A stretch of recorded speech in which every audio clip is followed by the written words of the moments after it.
ബിസ്മില്ലാഹിർ റഹ്മാനിർ റഹീം. ഖുർആൻ കലാമുല്ലാഹിയാണെന്നോർക്കണേ, അതിനുള്ള ശ്രേഷ്ഠത എപ്പോഴും പാലിക്കണേ. അതിനുള്ള പേരായി മുസ്ഹഫെന്നു വിളിച്ചതാ, ഒന്നാം ഖലീഫ തന്നെ പേരിതിനിട്ടതാ.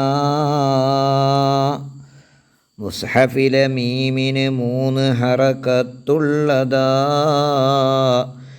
എന്നുള്ളതും നീഹായയിൽ കാണുന്നതാ. ഫത്ഹിൻ്റെ പെരുമാറ്റം ഗരീബാണെന്ന് മുഗ്നി അതിൽ പറയുന്നടോ നോക്കൊന്ന്. ഖുർആൻ്റെ ലിപികൾ ഭിത്തിയിൽ എഴുതല്ലേ, അത് പള്ളി എന്നാൽ തന്നെയും ചെയ്യല്ലേ. ഒന്നാം ജുസ് 156 ഷെർവാനി നോക്കാം, യുക്റഹു എന്നുണ്ടതിൽ. അള്ളാഹുവിൻ്റെ കലാമാണ് വിശുദ്ധമായ ഖുർആൻ.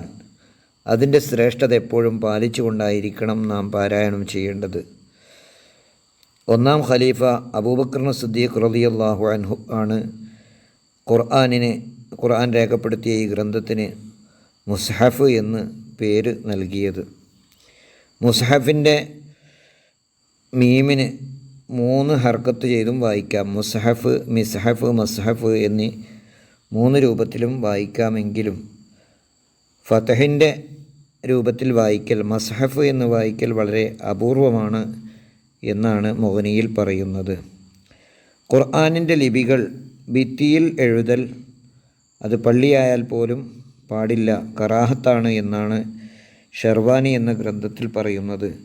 ഭിത്തിയിൽ ഖുർആൻ എഴുതുമ്പോൾ അതിനോടുള്ള ബഹുമാനം കുറയാൻ പല്ലികളും മറ്റ് ജീവികളൊക്കെ വന്ന് അതിനെ മലിനമാക്കാനും അതിനോടുള്ള ആദരവ് കുറയാനുമൊക്കെ കാരണമാകുന്നതുകൊണ്ട് അത് കറാഹത്താണ് എന്നാണ് ഷാഫി മദ്ഹബിൻ്റെ ഫിഖ് അനുസരിച്ച് ഷെർവാനിയിൽ പറയുന്നത്.